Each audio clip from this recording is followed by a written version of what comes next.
Good morning students, welcome again in the chemistry class. Now we are learning the last chapter of 12th science, green chemistry and nanochemistry. Now in that, from last lecture we are learning the principles of green chemistry. I already told you that there are the 12 principles of to adopt this green chemistry. Now the first three principles we already learned, that is the prevention of waste and byproducts, how we can prevent the preparation of the waste and byproducts.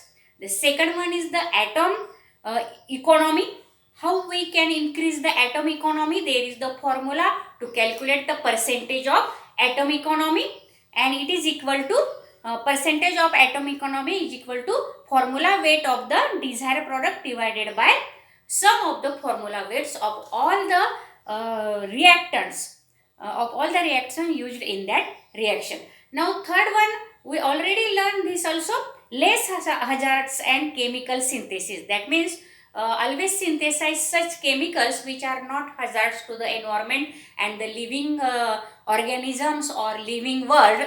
And DDT, I told you, that is the DDT, which is the dichlorodiphenyl trichloroethane. That is the insecticide, and that is hazardous to the living world, because there is the date of the fishes, and that is the insects which fish eat that insects, and automatically after eating the fishes by the human being also have the hazards from that. So always synthesize such chemicals which are not hazards, and the such insecticides. Now that is the third one. And the fourth now we are learning today is the designing of safer chemicals. Now we have to design or produce such chemicals which are safer and which are not hazardous to the living world or the environment or the human population.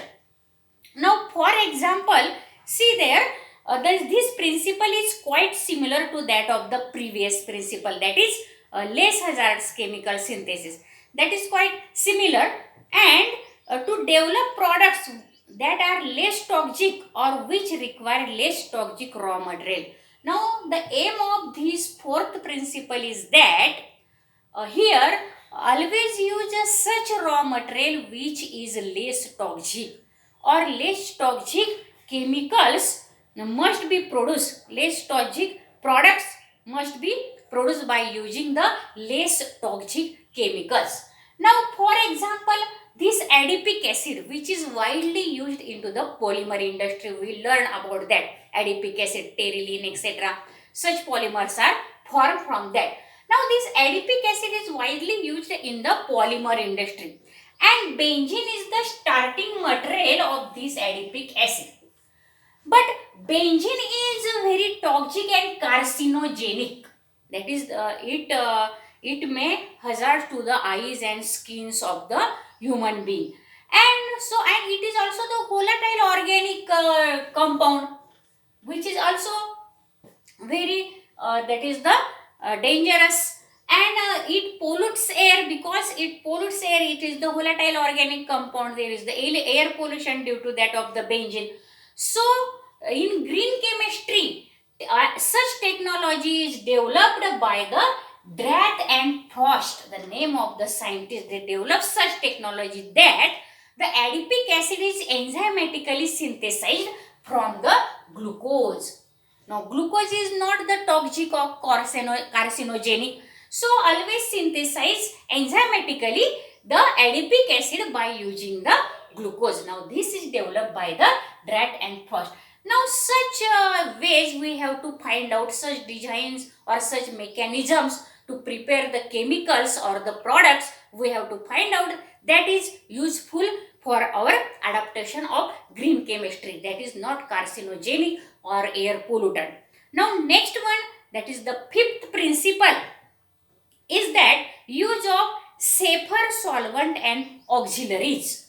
Now auxiliaries, there are auxiliary, some another substances also required for the chemical reactions, and solvents are also required to dissolve the most of the reactant. So always use such solvents or such auxiliaries which do not pollute or which do not form the total waste more and maximum. So here we have to choose the safe solvent available for any given step of the reaction, and minimize the total amount of solvent and auxiliary substances because they make up a large percentage of total waste created. So always use the minimum percentage of the solvent and the auxiliaries so that the waste material do not form in a maximum amount.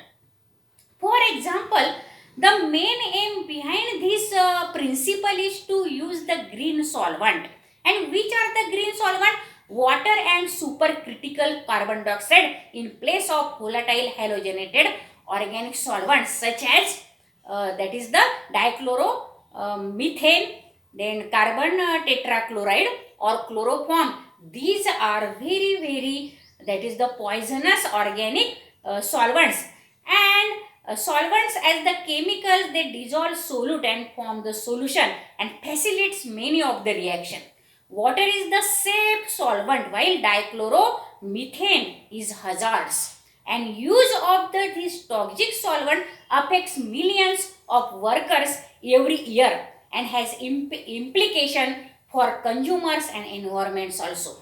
So many solvents are used in high volume and many are volatile organic compound. Their use create large amount of waste, air pollution and other health impacts. And finding safer and more efficient alternatives or remove the solvents altogether is one of the best way to improve the process or products. Now that is in this use of safer and auxiliary. This is the fifth, that is the uh, principle of the green chemistry. So use of toxic solvents such as dichloromethane, chloroform, carbon tetrachloride is hazardous. Water is the safe solvent. The main aim being this principle is to use the green solvent such as water and supercritical CO2, that is carbon dioxide. Toxic solvent affects millions of workers every day and has implication for consumers and environment also. So use of solvent in a high volume and more amount of auxiliary substances make up a large percentage of total waste created, and therefore air pollution and other health hazard impact also produced due to the large use of the auxiliaries and the solvent, organic solvent. So thus finding out the more safer and efficient alternatives to that of the solvents is one of the best way for any process or reaction. Now these are the fifth and fourth, that is the principle of the green chemistry. Now let us see the next. There are the 12 principle.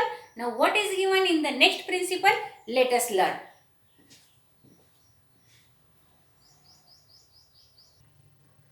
Now let us learn the next principle of green chemistry. That is the number 6 principle, design for energy efficiency. That means we have to design such ways for the synthesis of the products which are required to us in everyday life. So we have to design such mechanism or such that is the reaction route that there is energy efficiency. That means energy is not used in a large amount, because due to that the use of large amount of energy, there is the energy crisis and the problem again to the human being and human world also. Now synthesize the chemical synthesis should be designed to minimize the use of energy. We have to minimize the use of energy, and And so it is better to minimize energy by carrying out the reaction at room temperature. If we carry the reaction at room temperature, the energy which is used for the reactions can minimize, and also carry out the reaction at the normal pressure, that is the room pressure, 1 atmosphere. Then and then there is no energy crisis. This can be achieved. These reactions which are carried out at room temperature and pressure can be achieved by use of proper catalyst. So we have to find out the proper catalyst which increases the rate of the reaction, and the reaction can be carried out at room temperature and pressure. And use of microorganism for organic synthesis is also the best way to minimize the energy. We can use the microorganism also to minimize the energy for the organic reactions or organic synthesis. For example, biocatalyst, that is the microorganism, can work at ambient conditions. That means they not require that is the severe condition or that is the gastric condition. They can work at the ambient condition also. And similarly in chemical synthesis such as refluxing condition, this refluxing condition also requires less energy.